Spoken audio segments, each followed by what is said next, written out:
जोहार झारखंड। पूरे देश के उन सभी युवाओं को मेरी खूब सारी शुभकामनाएं जिन्होंने धर्मेंद्र प्रधान जी के इस्तीफा के लिए और हमारे शिक्षा व्यवस्था को दुरुस्त करने के लिए संघर्ष किया और कदम से कदम मिला के इस संघर्ष को आगे बढ़ा के जीत के पायदान तक पहुंचाया। ये जो नई पीढ़ी है जिनको लोग समझते हैं कि मतलब ये मिसकंसेप्शन है कि ये मतलब आलसी है और कहीं ना कहीं आलसी है, बेरोजगार है और बहुत अलग अलग तरह की धारणाएं मन में लोग लेकर चल रहे हैं।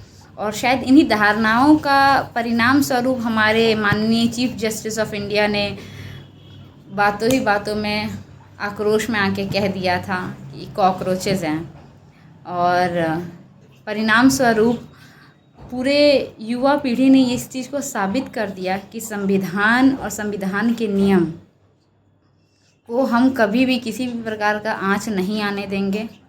और वाकई में हम एक लोकतंत्र में रहते हैं और इस बात को साबित कर दिया कि democracy is by the people, of the people and for the people.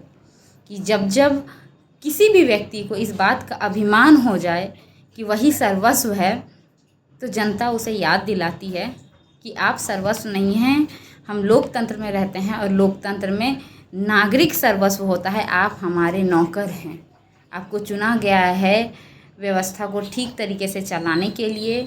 और ये जो धर्मेंद्र प्रधान जी का रेजिग्नेशन है, ये हमको लगता है दो तरफा सबक होना चाहिए। पहली सरकार के लिए कि अगर आपको सत्ता में बने रहना है तो आपको मतलब होता ना, हर चीज़ किसी भी चीज़ की अति अच्छी नहीं होती है, तो आप नियम के अनुसार हमारे देश के भलाई के लिए और हमारे आने वाली पीढ़ी के भलाई के लिए काम करें तो ही अच्छा है। क्योंकि कहते हैं ना, एक पॉइंट आता है जब इंसान का बर्दाश्त करने का क्षमता पार हो जाता है और वो बर्दाश्त नहीं करेगी और सामने वाले व्यक्ति को अपना पद छोड़ना पड़ेगा।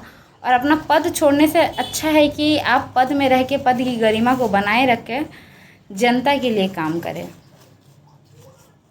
और बाकी पूरे देश को युवा पीढ़ी ने सो कॉल्ड, जिनको हम लोग जेंजीज बोलते हैं, उन्होंने साबित किया कि वो ठान ले तो कुछ भी कर सकते हैं।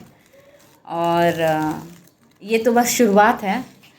वक्त आ गया है कि सिस्टम को, चाहे वो शिक्षा को लेके हो, चाहे वो क्या आपका किसी भी तरह का, चाहे भी एथेनॉल वाला बात हो, मतलब जनहित में आपको काम करना पड़ेगा। अगर आप काम नहीं करेंगे तो आपको नहीं स्वीकारा जाएगा।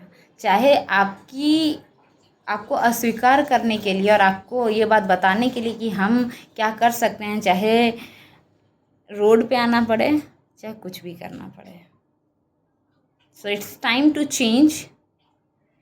लोगों के साथ साथ शायद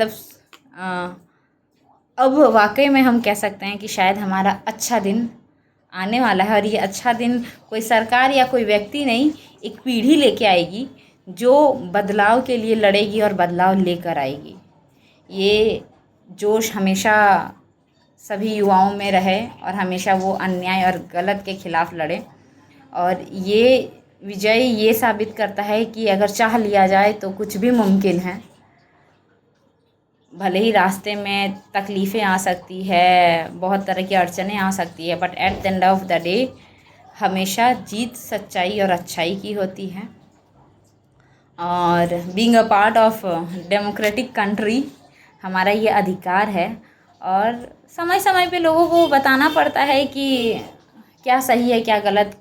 जब इंसान गलत रास्ते पे चला जाता है, चाहे वो हमारी सरकार ही क्यों ना हो, चाहे वो पॉलिटिशियन ही क्यों ना हो, या कोई भी क्यों ना हो, तो हमें एक और बात है कि पूरे देश को इस बात से सीखना चाहिए कि अगर आप आवाज़ उठाएं तो बदलाव लाया जा सकता है।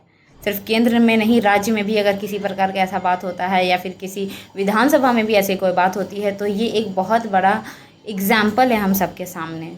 और हमें इसी तरह अपनी आवाज़ को बुलंद रखना है।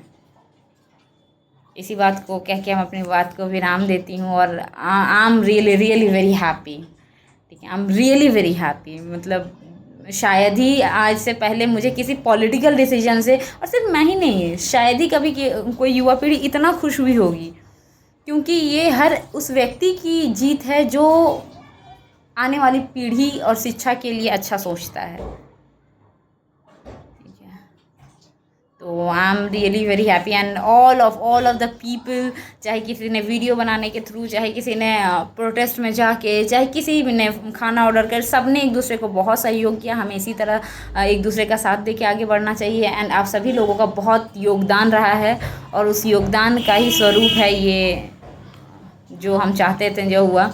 सो आप सभी लोगों को very very very congratulation and wish you all the very best, ताकि हम अपने फ्यूचर को और बेटर बना सकें। जोहार झारखंड।